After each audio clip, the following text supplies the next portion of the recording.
What's up, guys? I look like I'm freaking white on here. I don't know why the camera is so been so funky all of a sudden. But it's another day, another dollar, another cross on the crosser. Did I make a whole new thing? Maybe I did. But for the last 4 days, these episodes have just been sucky because the freaking audio didn't capture on any of them.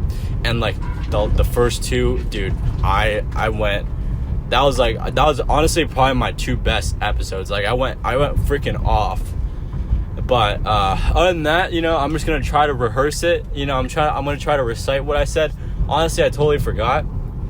I have some freaking I probably have some short-term and long-term memory loss. Even all the shit I do, I have some memory issues. I'm not really stupid or that other word, but I do feel like I do forget simple shit. Maybe someone will mention their name and I just end up forgetting it literally 25 seconds later. I gotta say it 5 times in my head before it really starts cementing in my brain. What the fuck is going back on there? Whatever, dude. But it's a Monday. Today was really productive. I spent the entire Saturday to Sunday just planning for this week, and I already knocked out essentially all my tasks for almost the rest of this week. I still got a lot of stuff to do and a lot of stuff to think out, but it's so crazy how just planning your week will do so much for one's productivity. I got stuff done in half the time, and it was not I was going faster. I was going at just the same pace. It was just I had a lot more clarity on things to do, and that's the biggest thing with productivity is when you have clarity on the things you're gonna be doing. It's a lot easier. Oh shit, is this a one-way? Oh fuck, I just went in a one-way. I look like an idiot, dude. Holy fuck, I'm an idiot. Holy fuck, I was an idiot. I just went on a one-way. What an idiot. Fuck me, dude. Holy shit, I'm an idiot. Wow, I'm such an idiot. Holy shit, I'm an idiot. Whatever, life goes on, you know what I'm saying? Well, man, I had that really good topic I was gonna talk about. I was talking about the other day, and I was really fire. I just fucking forgot. But I think I was talking about something about business is hard. No, I wasn't talking about that. I was talking about something, man. I forgot what I was talking about, but whatever. If I go on that rant, I'll go on that rant, I have shit to talk about every day. I don't know, man. I woke up today, 6:30, did a ton of project outlines for the team, planned it all out for the team. We're looking to hire a director of product soon. That's going to be really nice to have. I'm trying to think. I'm thinking too much about what I'm going to say. When I have my flow moments, I don't think about what I'm going to say. I just I have this kind of inspiration in my head. It like now, it's just I have inspiration in my head, and I'm just there's no me thinking about what I'm going to say. And sometimes I think about this when I go speaking in front of large groups of people, which I've done a couple of times, and I plan to do probably another time this year, definitely a lot next year. But it's just going blank, and maybe these episodes help me in preparation for that. So just learning how to flow, learning how to speak with no outline. Is really cool, because these episodes are not rehearsed at all. There's no talking points. My editor knows this. Oh wow, I'm very, this is freaking ISO's to the moon. Even though it's not on auto, I don't know why it's so high. But none of these videos are rehearsed. None of these are edited. They're not, I mean, they're edited, of course, but most of it's pretty raw, I would say. I would say man, it's just it's not flowing today, man. It's just maybe it's just one of those days. Usually Monday I'm pretty hype, I'm pretty going all in. But today is just not the day for the speech. But I kind of have to give value to you guys because you're a viewer, okay? So let's think about this, okay? So if you're a teenager and you're watching this and you're this guy's 18, how do I be like Andy? How do I how do I also run a 7-figure business like Andy at 18 years old? How do I do all these things like Andy? And I'll tell you right now, this shit's fucking hard. Like, this shit was not easy. Like, I started entrepreneurship around when I was like 14, maybe 13. Realistically, probably like 12. Because 12, I started selling like my old shit. Would you even call that entrepreneurship? Not really. That's almost just like being a hustler or just someone who sells their old shit. I wouldn't say entrepreneurship, but that definitely got me, that's definitely started planting the seed for entrepreneurship is just being able to generate income on my own. My next venture was lawn mowing. I did lawn mowing with a middle school friend. I'm still friends with him today. Great dude. But, you know, oh man, there we go. I did lawn mowing. What did I do? I was probably like 13, 14 maybe 14. But I was pretty much going around door knocking. And I was this like short little Asian kid going around town. Not around town, but around my neighborhood. And knocking on people's doors and asking if I can mow their lawn. Little did they know, I didn't even know how to turn on a lawnmower. Like I needed help from my friend to turn on the lawnmower, so I couldn't really do the jobs alone. So like pretty much he would go out and source these people. I'd be kind of like the helper, or I'd also source my own jobs and then have him tag along. And that's when I found out about, you know, JVing, which is joint venture, if you guys don't know, or partnering. And I realized that I actually couldn't lawn mow myself. And this actually segues into a much bigger conversation, which is partnerships in general and how those should be run. So with partnerships, a lot of people get into partnerships for the wrong reasons. And I think like there's a very important part of partnerships that a lot of people overlook. A lot of people get into partnerships for emotional reasons or almost make the partnership on emotional kind of basis, or if that's how you call it. With partnerships, the only reason to get in partnerships is that other person has something that you do not have.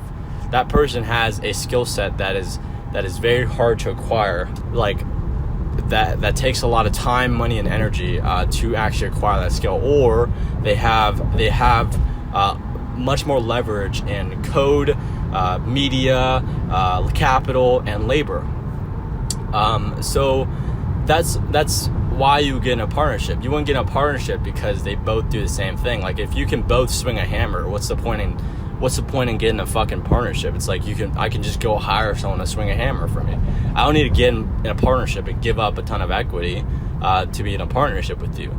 Like the reason why I do partner, like why I have a partnership, is because my partner Jamil, come on dude, let me over, bro. My partner Jamil has something I don't. He has a ton of business acumen. He has a ton of brand leverage.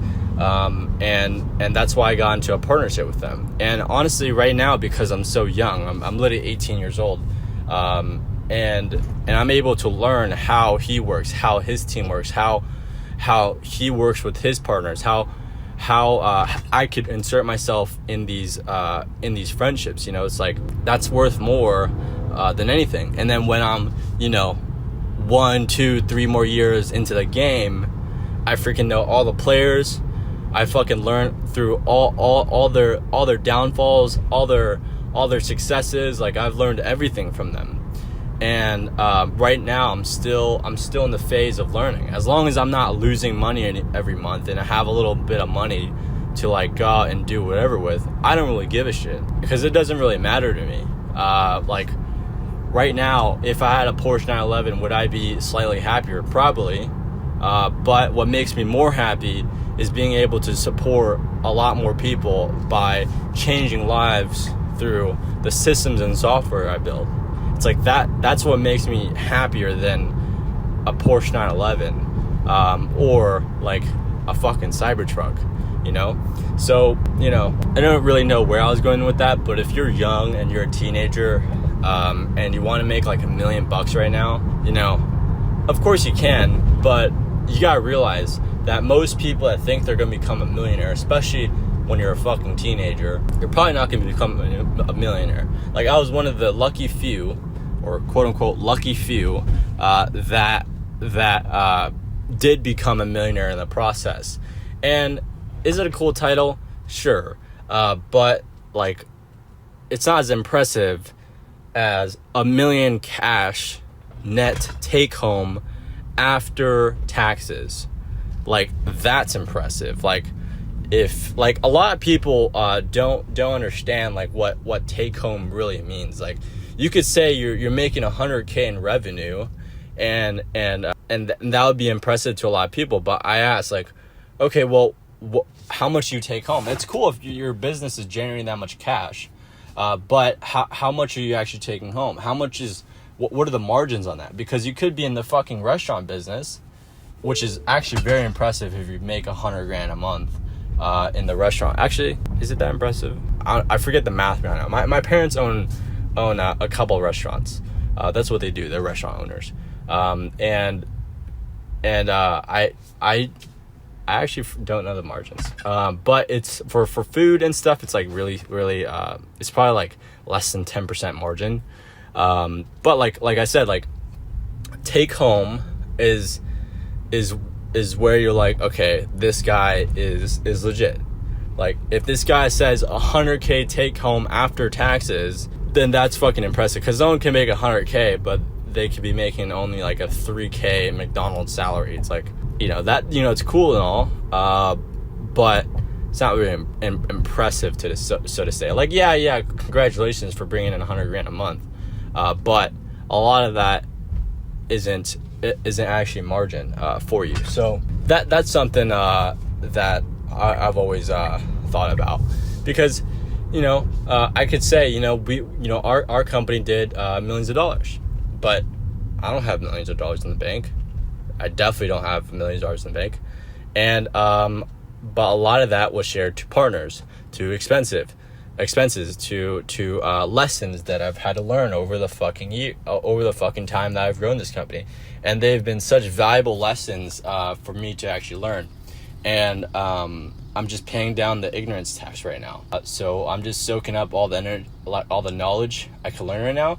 And you guys could learn probably like a couple of things from what I say in these episodes.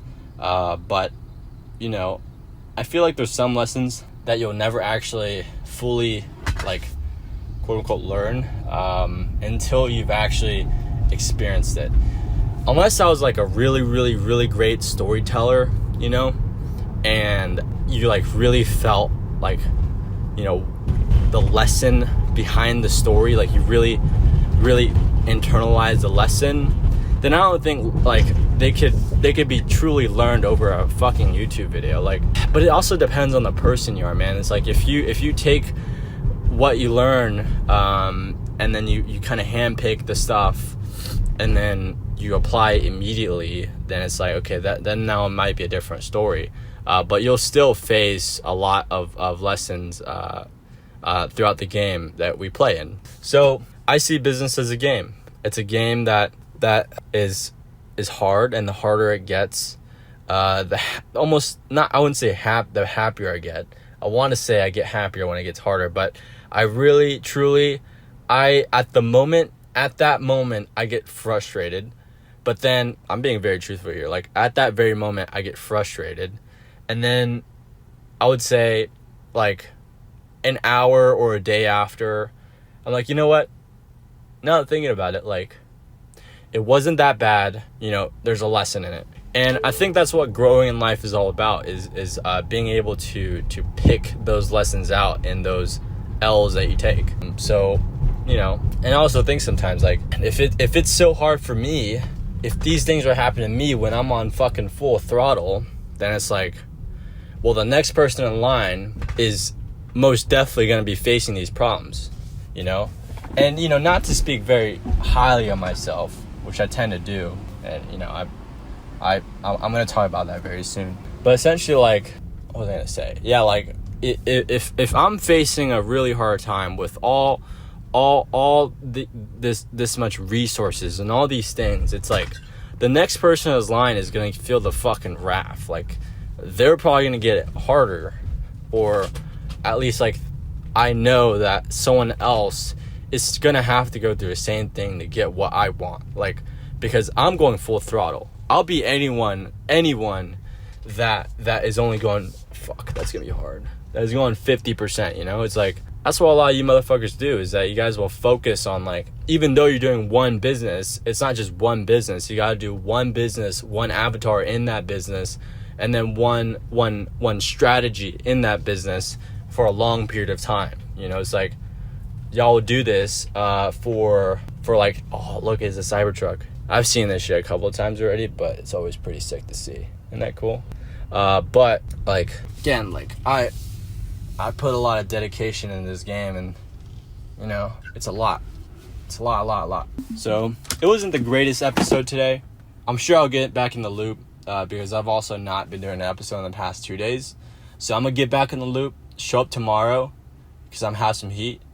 The last, like, I think maybe it comes like the end of the week, I start like relieving all my stress not onto you guys, but like I start like speaking from like true Andy. It's not like I'm not speaking from true Andy right now, but maybe it's at the end of the week where, like, you know, I've just been dealing with a bunch of people, and then I give you guys my conclusion, give you my thoughts and ideas and stuff. So if you're in analysis paralysis right now, get the fuck out of it. Especially if you're a teenager, man. Like, right now you can make mistakes and not have a ton of repercussions for it. Like, it gets harder when you're in college, and now you have living expenses now, but it gets even harder when you have a fucking baby and you have a fucking like girlfriend and shit, and you have like a house you have to pay rent for. It's like, when you make mistakes, then it's gonna be a lot more pressure. And like, I know a guy that has been going through this shit, and even though his back is to the wall, it's like that stress can kill someone. Like, that stress can literally kill someone. So if you're a teenager right now and, you know, you want to become a millionaire, you want to become all these things, it's like, don't be that guy who just procrastinates on. You might be learning a lot right now. You might be consuming a lot of videos right now. You might be watching a bunch of David Goggins videos, but none of that shit matters if you don't actually like put in the fucking work. It's like, everyone's fucking says this shit, but it's fucking real. It's like, you got to put in the work so you get what you want. It's like, you don't watch fucking shorts to have a bigger chest. Like, you fucking do some push-ups to get a bigger chest. Like, you don't watch more David Goggins videos. Like, you put your fucking shoes on, you fucking go. Or you want to make more money, you go make some more fucking dials. Like, that's what you do. You don't watch more fucking Wolf of Wall Street movies. Like, you don't watch that any more times. Like, it's like, you won't make any more money. Okay.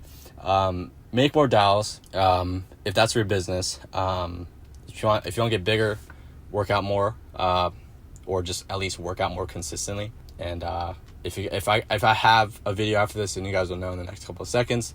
I'll see you guys after the gym.